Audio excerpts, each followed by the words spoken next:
हरि ओम। गुरुर्ब्रह्मा गुरुर्विष्णु गुरुर्देवो महेश्वरा गुरु साक्षात् परब्रह्मा तस्मै श्री गुरुवे नमः।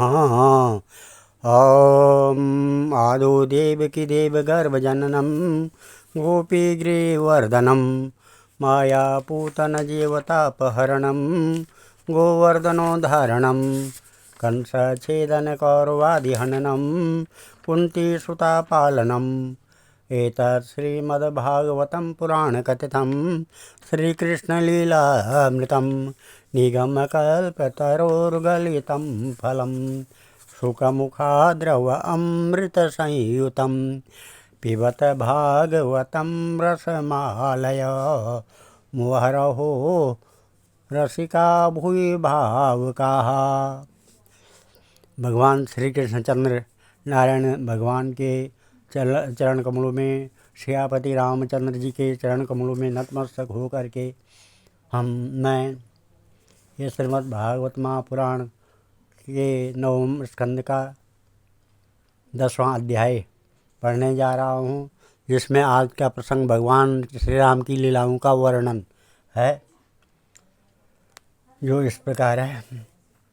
श्री शुकवाच खड्वांगाद दीर्घबाहुश्च रघुस्तस्मात् पृथुश्रवा अजस्ततो महाराजस्तस्मात् दशरथोऽभवत् तस्यापि भगवान् से निशा साक्षात् ब्रह्मामयो हरि अंशांसेन चतुर्धागात् पुत्रत्वं प्रार्थिता सुरे रामलक्ष्मण भरत शत्रुघ्ना इदं संज्ञया तस्यानुचरितं राजन् ऋषिभिस्तत्त्वदर्शिभिः श्रुतं हि वर्णितं भूरि त्वया सीता पतिर्मुहुर्। श्री सुखदेव जी कहते हैं, परीक्षित, खड्वांग के पुत्र दीर्घबाहु और दीर्घबाहु के परम यशस्वी पुत्र रघु हुए और रघु के आज के पुत्र महाराज दशरथ हुए। देवताओं की प्रार्थना से साक्षात परब्रह्म परमात्मा भगवान श्री हरि ही अपने अंश से 4 रूप धारण करके राजा दशरथ के पुत्र हुए। उनके नाम थे राम, लक्ष्मण, भरत और शत्रुघ्न। परीक्षित, सीतापति भगवान श्री राम का चरित्र तो तत्वदर्शी ऋषियों ने बहुत कुछ वर्णन किया है और तुमने अनेक बार उसे सुना भी है।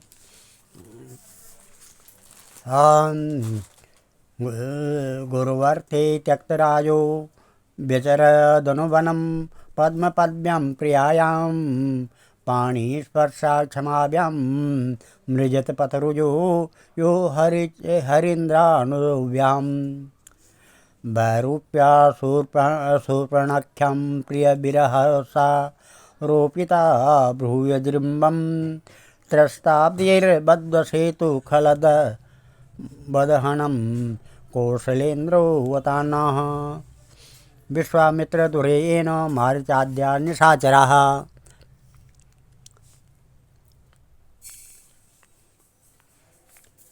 पश्यतो लक्ष्मणस्य वा हृत्वा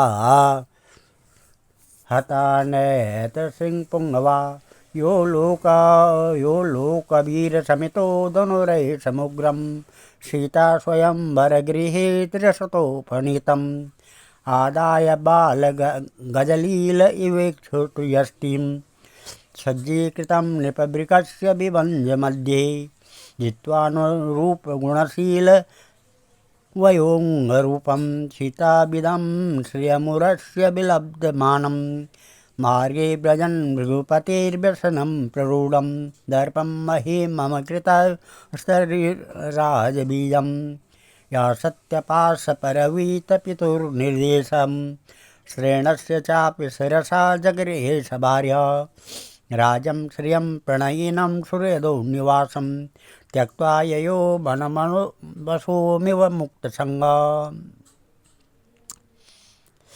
रक्षा श्वशुर्व्यकृतरूपवशुद्धबुद्धेः तस्याखरत्रिशिरदूषणमुख्यबन्धुन् जज्ञे 14,000 कोदण्डपाणिरटमान उवास कृच्छं सीताकथाश्रवणदीपहृतशेन सृष्टं विलोक्य नृपते दशकन्धरेण जंग्रेदबुतेर्न वपुषा श्रमतोपकृष्टो मारीचमाशु विसखेन यथा कुमुग्रम रक्षोदमेन मृकवत् विपने समक्षम वैदेहराज दुहितर्यपया पितायां भ्राता बने कृपणवत् प्रेया वियुक्तः स्त्रीसंज्ञानां गतिमिति व्यथयं चचार दद्वात्मकृत्य हतकृत्यमहन् कवन्नं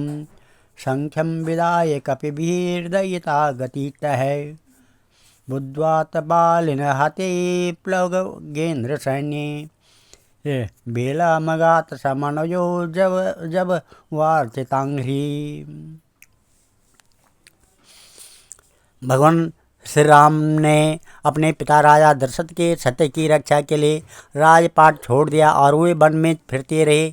उनके चरण कमल इतने सुकुमार थे कि परम सुकुमारी श्री जानकी जी के कर कमलों का स्पर्श भी उनसे सहन नहीं होता था। वही चरण जब वन में चलते चलते थक जाते तब हनुमान और लक्ष्मण उन्हें दबा दबा कर उनकी थकावट मिटाते। शूर्पणखा को नाक कान काट कर विरूप कर देने के कारण उन्हें अपनी प्रियतमा श्री जानकी जी का वियोग भी सहना पड़ा। इस वियोग के कारण क्रोधवश उनकी भौहें तन गई, जिन्हें देखकर समुद्र तक भयभीत हो गया।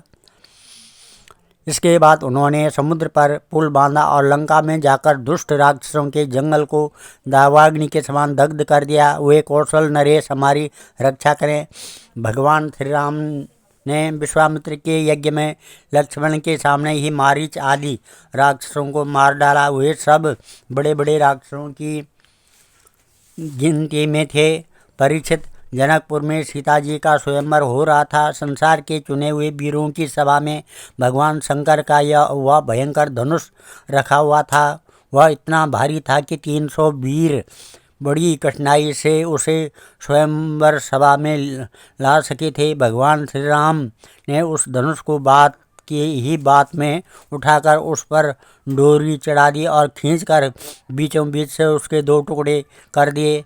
ठीक वैसे ही जैसे हाथी का बच्चा खेलते खेलते ईख तोड़ डाले।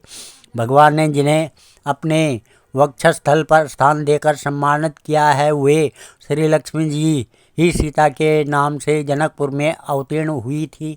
वे गुणशील अवस्था, शरीर की गठन और सौंदर्य में सर्वथा भगवान श्री राम के अनुरूप थी। भगवान ने धनुष तोड़कर उन्हें प्राप्त कर लिया। अयोध्या को लौटते समय मार्ग में उन परशुराम जी से भेंट हुए, जिन्होंने 21 बार पृथ्वी को राजवंश के बीज से भी रहित कर दिया था। भगवान ने उनके बड़े हुए गर्व को नष्ट कर दिया। इसके बाद पिता के वचन को सत्य करने के लिए उन्होंने वनवास स्वीकार किया। यद्यपि महाराज दशरथ ने अपनी पत्नी के अधीन होकर ही उसे वैसा वचन दिया था, फिर भी वे सत्य के बंधन में बंध गए थे। इसलिए भगवान ने अपने पिता की आज्ञा शिरोधार्य कर राजलक्ष्मी, प्रेमी, हितैषी, मित्र और महलों को वैसे ही छोड़कर अपनी पत्नी के साथ यात्रा की, जैसे मुक्त संग योगी प्राणों को छोड़ देता है। वन में पहुंचकर भगवान ने राक्षस राज रावण की बहन शूर्पणखा को विरूप कर दिया, क्योंकि उसकी बुद्धि बहुत ही कलुषित काम वासना के कारण अशुद्ध थी। उसके पक्षपाती खरदूषण, तीसरा आदि प्रधान भाइयों को, जो संख्या में 14,000 थे, हाथ में महान धनुष लेकर भगवान श्री राम ने नष्ट कर डाला और अनेक प्रकार की कठिनाइयों से परिपूर्ण वन में वे इधर उधर विचरते हुए निवास करते रहे। परीक्षित, जब रावण ने सीता जी के रूप, गुण, सौंदर्य आदि की बात सुनी तो उसका हृदय काम वासना से आतुर हो गया। उसने अद्भुत हरिण के वेश में मारीच को उनकी पर्णकुटी के पास भेजा। वह धीरे धीरे भगवान को वहाँ से दूर ले गया। अंत में भगवान ने अपने बाण से उसे बात में वैसे ही मार डाला, जैसे दक्ष प्रजापति को वीरभद्र ने मार डाला था। जब भगवान श्री राम जंगल में दूर निकल गए, तब लक्ष्मण की अनुपस्थिति में नीच रावण ने भेड़े के समान विदेह नंदिनी सुकुमारी श्री सीता जी को हर लिया। तदंतर वे अपने प्राण प्रिया सीता जी से बिछुड़कर अपने भाई लक्ष्मण के साथ वन वन में दीन की भांति घूमने लगे और इस प्रकार उन्होंने यह शिक्षा दी कि जो स्त्रियों में आसक्ति रखते हैं उनकी यही गति होती है। इसके बाद भगवान ने उस जटायु का दाह संस्कार किया जिसके सारे कर्म बंधन भगवत सेवा रूप कर्म से पहले ही भस्म हो चुके थे। फिर भगवान ने कबंध का संहार किया और इसके अनंतर सुग्रीव आदि वानरों से मित्रता करके बाली का वध किया। तदंतर वानरों के द्वारा अपनी प्राण प्रिया का पता लगवाया। ब्रह्मा और शंकर जिनके चरणों की वंदना करते हैं वे भगवान श्री राम मनुष्य की सी लीला करते हुए बंदरों की सेना के साथ समुद्र तट पर पहुँचे। यद्रोषविभ्रम विविक्त कटाक्षपाता सभ्रांतन क्रम करो भय गीय घोषा सिंधु शिरस्य हरण परिगृह्य रूपी पादारविन्दमुपगम्य बभाष एतत् न त्वां वयं जडदियो न विदाम भूमन् कूटस्थमादिपुरुषं जगतामधीशं यत्सत्त्वता सुरगणा रजसा प्रदेशा मन्योष भूतपतया स भगवान् गुणेशा कामं प्रियाय जहि विश्रवसोऽमेहं त्रैलोक्य रावणमम प्रिय वीरपत्नीं बत्नीयसेतुमिह तेजसो वितस्ते गायन्ति दिग्विजयनो यमुपेत्य भूपा बद्ध्वा ददो रघुपतिर्विविधाद्रिकूटे सेतुं कपीन्द्रकरकम्पितभूरुहाङ्गे सुग्रीवनीलहनुमत्प्रमुखैरनेके लङ्काविभीषणदृशा विशदग्रदग्धं सा वानरेन्द्रबलरुद्रविहारकोष्ठा श्रीद्वारगोपुरसदौ वलभिः विटङ्का निर्वज्यमानदिशणध्वज हेमकुम्भ स्त्रीटङ्टका गजकुलेर्हदनीव धूम्रां रक्षापतेस्तदवलोक्य निकुम्भकुम्भ धूम्राक्षदूर्मुखसुरान्तनरान्तकादीन् पुत्रं प्रहस्तमतिकाय विकम्पतीनां सर्वानुगानसमहे नोदथ कुम्भकर्णं तां यातु दानप्रतनाम शूलचापा प्रासर्षशक्तिशरतोमरखङ्गदुर्गां सुग्रीवलक्ष्मणमरुत्सुतगन्धमादा नीलाङ्गदक्षपणसादिविरान्वितोगात् तेनीकपा रघुपतिभिरप्य सर्वे द्वन्द्वरुत्थमे भपतिरथसा स्वयोधि जग्नुर्दुर्मिरगिरिर्गदेषु विरङ्गदद्यात् सीताविमर्शहतमङ्गलरावणेशान् रक्षपति स्वबलनष्टिमवेक्षरुष्टा आरुह्ययानकमथा विससार रामं स्वसन्दनेन्दुमतिमातल्लिनोपनीते बिभ्राजमानमहननिशते सुप्रे रामस्तमः पुरुषादपुरीशयन्नः कान्तासमक्षमसता प्रहिता स्वतप्ते त्यक्तत्रपस्य फलमद्य जुगुप्सितस्य यच्छामि काल इव कर्तुलवीर एवं क्षिपन् धनुषि सन्दितमुत्ससर्ज बाणं सवज्रमिव तद्धृतयं बिभेद सोऽसृग्भमन्दसमुखेऽन्यपतत् विमानां द्वायेति जलपतिजने सुकृतिवरिक्तः। वहाँ उपवास और प्रार्थना सहित जब समुद्र पर कोई प्रभाव न पड़ा तब भगवान ने क्रोध की लीला करते हुए अपने उग्र एवं टेढ़ी नज़र समुद्र पर डाली। उसी समय समुद्र के बड़े बड़े मगर और कच्छ खलबला उठे। डर जाने के कारण समुद्र की सारी गर्जना शांत होगी। तब समुद्र शरीरधारी बनकर और अपने सिर पर बहुत सी भेंटें लेकर भगवान के चरण कमलों की शरण में आया और इस प्रकार कहने लगा, अनंत हम मूर्ख हैं, इसलिए आपके वास्तविक स्वरूप को नहीं जानते। जाने भी कैसे। आप समस्त जगत के एकमात्र स्वामी, आदि कारण एवं जगत के समस्त परिवर्तनों में एक रस रहने वाले हैं। आप समस्त गुणों के स्वामी हैं, इसलिए जब आप सत्व गुणों को स्वीकार कर लेते हैं तब देवताओं की, रजोगुणों को स्वीकार कर लेते हैं तब प्रजापतियों की, और तमोगुणों को स्वीकार कर लेते हैं तब आपके क्रोध से रुद्रगण की उत्पत्ति होती है। वीर शिरोमणि, आप अपनी इच्छा के अनुसार मुझे पार कर जाए और त्रिलोकी को रुलाने वाले विश्रवा के कुपूत रावण को मारकर अपनी पत्नी को फिर से प्राप्त कीजिए। परंतु आपसे मेरी एक प्रार्थना है, आप यहाँ मुझ पर एक पुल बांध दीजिए, इससे आपके यश का विस्तार होगा और आगे चलकर जब बड़े बड़े नरपति दिग्विजय करते हुए यहाँ आएंगे तब वे आपके यश का गान करेंगे। भगवान श्री राम जी ने अनेकानेक पर्वतों के शिखरों से समुद्र पर पुल बनवा दिया। जब बड़े बड़े बंदर अपने हाथों से पर्वत उठा कर लाते थे तब उनके वृक्ष और बड़ी बड़ी चट्टानें भी थर थर कांपने लगती थी। इसके बाद विभीषण की सलाह से भगवान ने सुग्रीव, नील, हनुमान आदि प्रमुख वीरों और वानरी सेना के साथ लंका में प्रवेश किया। वह तो श्री हनुमान जी के द्वारा पहले ही जलाई जा चुकी थी। उस समय वानर राज की सेना ने लंका के सैर करने और खेलने के स्थान, अन्न के गोदाम, खजाने, दरवाजे, फाटक, सभा भवन, छज्जे और पक्षियों के रहने के स्थान को घेर लिया। उन्होंने वहाँ की बेदी, ध्वजाएँ, सोने के कलश और चौराहे तोड़ फोड़ डाले। उस समय लंका ऐसी मालूम पड़ रही थी जैसे झुंड के झुंड हाथियों ने किसी नदी को मथ डाला हो।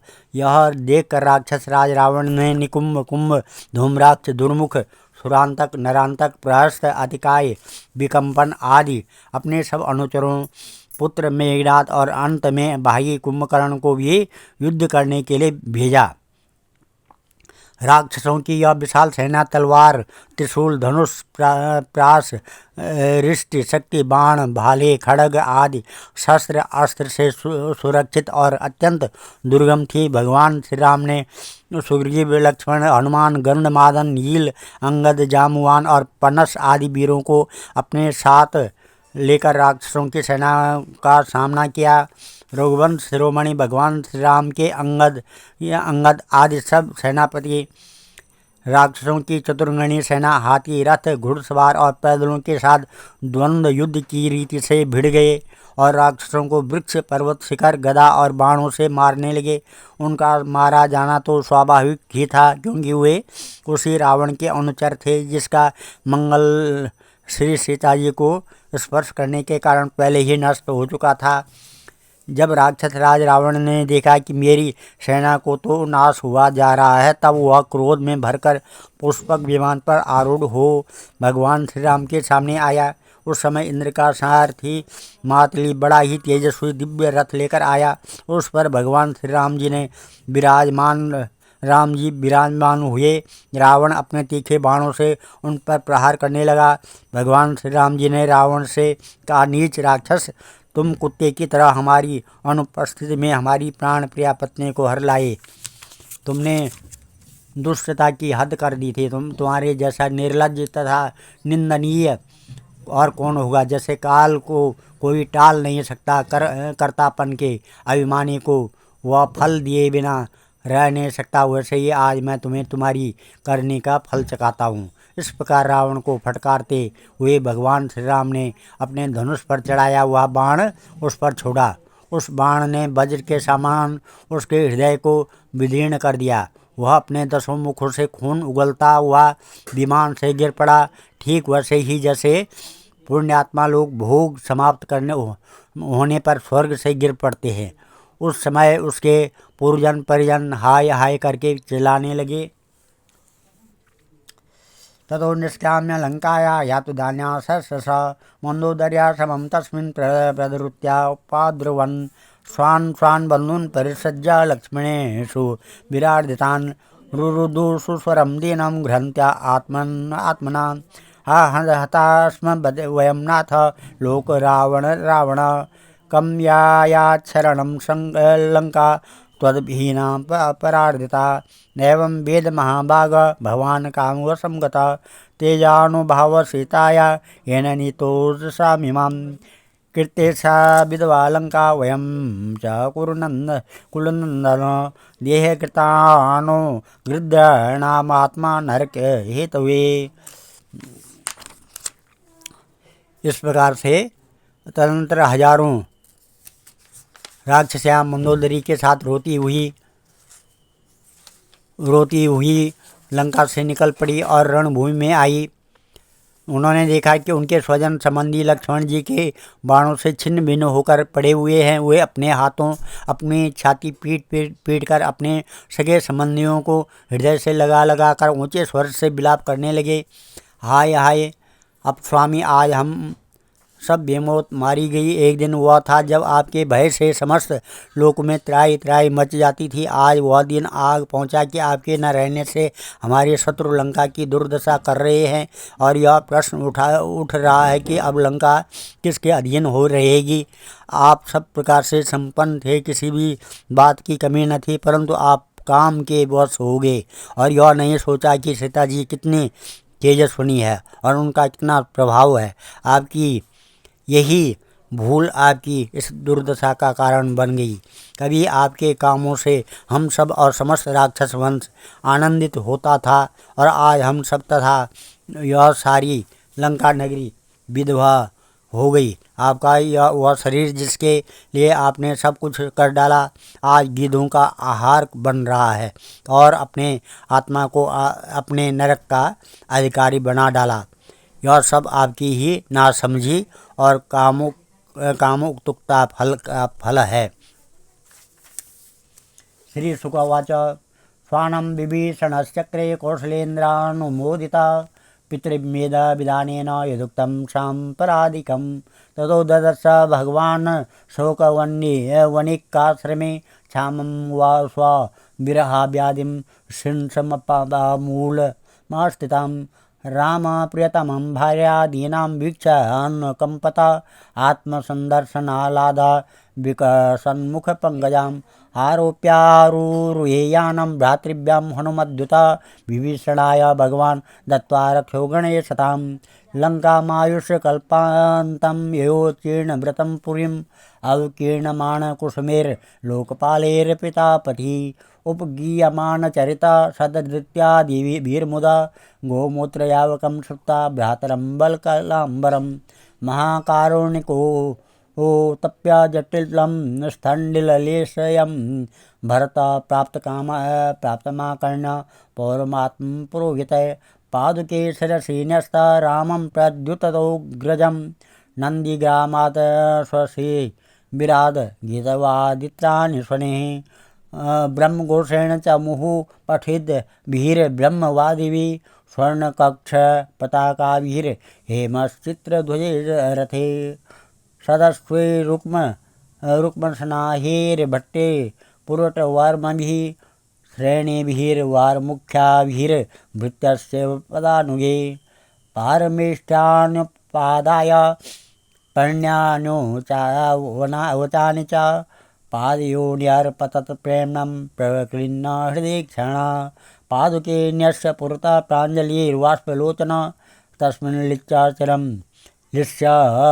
चिरं च दूर्व्यं स्नापयन् नेत्रजैर्जलैः रामो लक्ष्मणा सीताभ्यां विप्रेभ्यो यो हर्षस्तमा तेभ्यः स्वयं नमश्चक्रे प्रिया विश्वनमस्कृतं ध्वनन्त्वा उत्तरसङ्गान् पतिं वीक्ष्य चिरागताम् उत्तरा कोमला माल्ये किरंतो नृतरुमुदा। श्री सुखदेव जी कहते हैं कि परीक्षित कौशलाधीश भगवान श्री रामचंद्र जी की आज्ञा से विभीषण ने अपने स्वजन संबंधियों को का पितृयज्ञ की विधि से शास्त्र के अनुसार अंत्येष्टि कर्म किया। इसके बाद भगवान श्री राम ने अशोक वाटिका के आश्रम में अशोक वृक्ष के नीचे बैठी हुई श्री सीता जी को देखा। वह उन्हीं के विरह की व्याधि से पीड़ित एवं अत्यंत दुर्बल हो रही थी। अपनी प्राण प्रिया अर्धांगिनी श्री सीता जी को अत्यंत दीन अवस्था में देखकर श्री राम का हृदय प्रेम और कृपा से भर आया। इधर भगवान का दर्शन पाकर सीता जी का हृदय प्रेम और आनंद से परिपूर्ण हो गया। उनका मुख कमल खिल गया। भगवान ने विभीषण को राक्षसों का स्वामित्व, लंकापुरी का राज्य और एक अल्प की आयु दी और इसके बाद पहले सीता जी को विमान पर बैठाकर अपने दोनों भाई लक्ष्मण तथा सुग्रीव एवं सेवक हनुमान जी के साथ स्वयं भी विमान पर सवार हुए। इस प्रकार 14 वर्ष का व्रत पूरा हो जाने पर उन्होंने अपने नगर की यात्रा की। उस समय मार्ग में ब्रह्मा आदि लोकपालगण उन पर बड़े प्रेम से पुष्पों की वर्षा कर रहे थे। इधर तो ब्रह्मा आदि बड़े आनंद से भगवान की लीलाओं का गान कर रहे थे और उधर जब भगवान को यह मालूम हुआ कि भरत जी केवल गोमूत्र में पकाया हुआ जौ का दलिया खाते हैं, बलकल पहनते हैं और पृथ्वी पर डाब बिछाकर सोते हैं एवं उन्होंने जटाएं बढ़ा रखी हैं, तब वे बहुत ही दुखी हुए। उनकी दशा का स्मरण कर परम करुणाशील भगवान का हृदय भर आया। जब भरत को मालूम हुआ कि मेरे बड़े भाई भगवान श्री राम जी आ रहे हैं, तब वे पूर्ववासी मंत्री और पुरोहितों को साथ लेकर एवं भगवान की पादुकाएं सिर पर रखकर उनकी अगवानी के लिए चले। जब भरत जी अपने रहने के स्थान नंदीग्राम से चले, तब लोग उनके साथ साथ मंगल गान करते बाजे बजाते चलने लगे। वेद पाठी वादी ब्राह्मण बार बार वेद मंत्रों का उच्चारण करने लगे और उसकी ध्वनि चारों ओर गूंजने लगी। सुनहरी कामदार पताकाएं फहराने लगी। सोने से मढ़े हुए तथा रंग बिरंगे ध्वजाओं से सजे हुए रथ, सुनहरे साज से सजाए हुए सुंदर घोड़े तथा सोने के कवच पहने हुए सैनिक उनके साथ साथ चलने लगे। सेठ साहूकार, श्रेष्ठ वारांगनाएं, पैदल चलने वाले सेवक और महाराजाओं के योग्य छोटी बड़ी सभी वस्तुएं उनके साथ चल रही थी। भगवान को देखते ही प्रेम के उद्वेग से भरत जी का हृदय गदगद हो गया। नेत्रों में आंसू छलक आए। वे भगवान के चरणों पर गिर पड़े। उन्होंने प्रभु के सामने उनकी पादुकाएं रख दी और हाथ जोड़कर खड़े हो गए। नेत्रों से आंसू की धारा बहती जा रही थी। भगवान ने अपने दोनों हाथों से पकड़कर बहुत देर तक भरत जी को हृदय से लगाए रखा। भगवान के नेत्र जल से भरत जी का स्नान हो गया। इसके बाद सीता जी और लक्ष्मण जी के साथ भगवान श्री राम जी ने ब्राह्मण और पूजनीय गुरुजनों को नमस्कार किया तथा सारी प्रजा ने बड़े प्रेम से सिर झुकाकर भगवान के चरणों में प्रणाम किया। उस समय उत्तर कौशल देश की रहने वाली समस्त प्रजा अपने स्वामी भगवान को बहुत दिनों के बाद आए हुए देख अपने दुपट्टे हिला हिलाकर पुष्पों की वर्षा करती हुई आनंद से नाचने लगी। पादुके भरतो गृहं चामरव्यंजनतो तमे विभीषण सुग्रीव श्वेत छत्रम मरुत्सुता धनुर्निसंगा शत्रुन् सीता तीर्थकमंडलु आविभ्यदंगद खड्गम हेमचर्मार्चरण नृपा पुष्पकस्तोनितो स्त्रीभिः स्तूयमानस्य बन्दिभिः विरजे भगवान राजन गृहस्थेन्द्रायोदिता। इस प्रकार से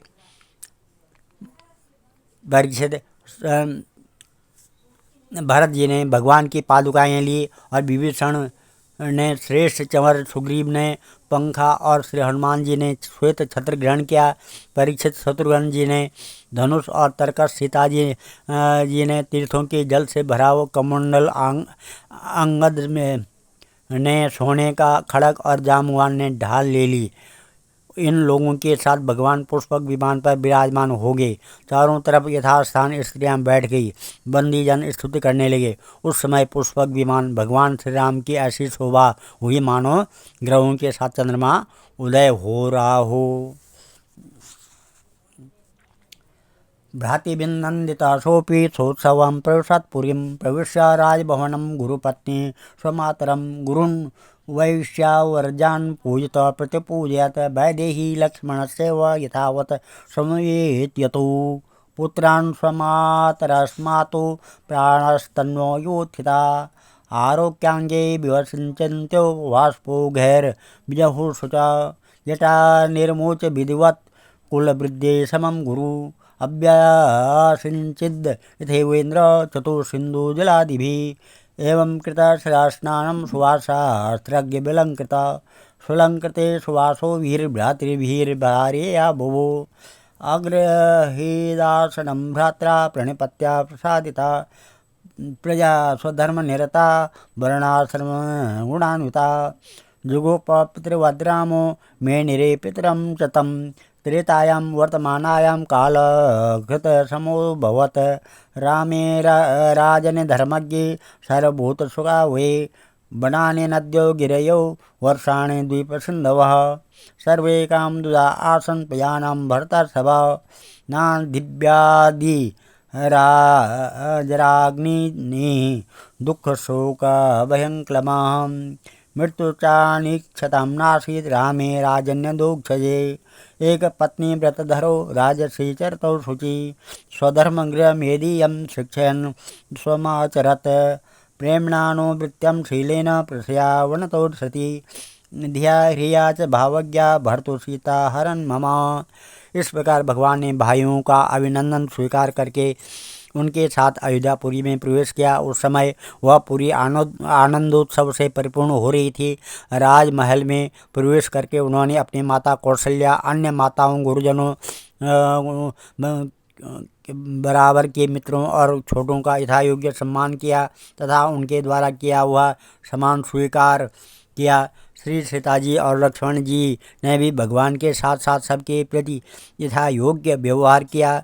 उस समय जैसे मृतक शरीर में प्राणों का संचार हो जाए वैसे ही माताएं अपने पुत्रों के आगमन से हर्षित तो उठी। उन्होंने उनको अपनी गोद में बैठा लिया और अपने आंसुओं से उनका अभिषेक किया। उस समय उनका सारा शोक मिट गया। इसके बाद वशिष्ठ जी ने दूसरे गुरुजनों के साथ विधि पूर्वक भगवान की जटा उतरवाई और बृहस्पति ने जैसे इंद्र का अभिषेक किया था वैसे ही चारों समुद्रों के जल आदि से उनका अभिषेक किया। इस प्रकार सिर से स्नान करके भगवान श्री राम ने सुंदर वस्त्र, पुष्पमालाएँ और अलंकार धारण किए। सभी भाइयों और श्री जानकी जी ने भी सुंदर सुंदर वस्त्र और अलंकार धारण किए। उनके साथ भगवान श्री राम जी अत्यंत शोभायमान हुए। भरत जी ने उनके चरणों में गिरकर उन्हें प्रसन्न किया और उनके आग्रह करने पर भगवान श्री राम ने राज सिंहासन स्वीकार किया। इसके बाद वे अपने अपने धर्म में तत्पर तथा वर्णाश्रम के आचार को निभाने वाली प्रजा का पिता के समान पालन करने लगे। उनकी प्रजा भी उन्हें अपना पिता ही मानती थी। परीक्षित, जब समस्त प्राणियों को सुख देने वाले परम धर्मज्ञ भगवान श्री राम राजा हुए तब था तो त्रेता युग, परंतु मालूम हुआ था मानो सतयुग ही है। परीक्षित, उस समय वन, नदी, पर्वत, वर्ष, द्वीप और समुद्र सबके सब प्रजा के लिए कामधेनु के समान समस्त कामनाओं को पूर्ण करने वाले बन रहे थे। इंद्रियातीत भगवान श्री राम के राज्य करते समय किसी को मानसिक चिंता व शारीरिक रोग नहीं होते थे। बुढ़ापा, दुर्बलता, दुख, शोक, भय और थकावट नाम मात्र के लिए भी नहीं थे। यहाँ तक कि जो मरना नहीं चाहते थे उनकी मृत्यु भी नहीं होती थी। भगवान श्री राम ने एक पत्नी का व्रत धारण कर रखा था। उनके चरित्र अत्यंत पवित्र एवं राजर्षियों के से थे। वे गृहस्थोचित स्वधर्म की शिक्षा देने के लिए स्वयं उस धर्म का आचरण करते थे। सती शिरोमणि सीता जी अपने पति के हृदय का भाव जानती रहती। वे प्रेम से, सेवा से, शील से, अत्यंत विनय से तथा अपनी बुद्धि और लज्जा आदि गुणों से अपने पति भगवान श्री राम जी का चित्त चुराती रहती थी। आज हम इस अध्याय को यहाँ पर समाप्त करते हैं। कल 11वां अध्याय होगा जिसमें भगवान श्री राम के शेष लीलाओं का वर्णन दिया जाएगा। ओम श्री रामचंद्र कृपालु भज मन हरण भव भय दारुणम नव कंज लोचन कंज मुख कर कंज पद कंजारुणम कंदर्भ अगणित अमित छवि नव नील नीरद सुंदरम स्फटपीतमानव तडितरुचि शुचिनोमि जनकसुतावरं भज दीनबन्धु दिनेश दानव दैत्यवंशनिकन्दनं रघुनन्द आनन्द चन्द्र कौशल चन्द दशरथ नन्दनं श्रीमुकुटकुण्डल तिलक चारु उदारु अंगविभूषणम् आजान भुज सर चाप धर संग्राम जित खर दूषणम् इति वदति तुलसी दास शंकर शेष मुनि मनरंजनम् करुणानिदान सुजान शील स्नेह जानत रावरो ये भांति गौरी आशीष सुनिसिय सहित ही हर्षित हली तुलसी भवानी पूज पुनि पुनि मुदित मन मंदिर चले जाने गौर अनुकूल से ही हर्ष न जाए कहीं मंजुल मंगल मूल बाम अंग फरकन लगे। ओम ध्येयं सदा परिभवग्नमविष्टदोहं तीर्थात्पदं शिवविरञ्जनुतं शरणं भृत्यातिहं प्रणतपालभवादिपोतं वन्दे महापुरुषते चरणारविन्दं। सर्वे भवन्तु सुखिनः, सर्वे सन्तु निरामया, सर्वे भद्राणि पश्यन्तु, मा कश्चित् दुःखभाग् भवेत्। धन्यवाद।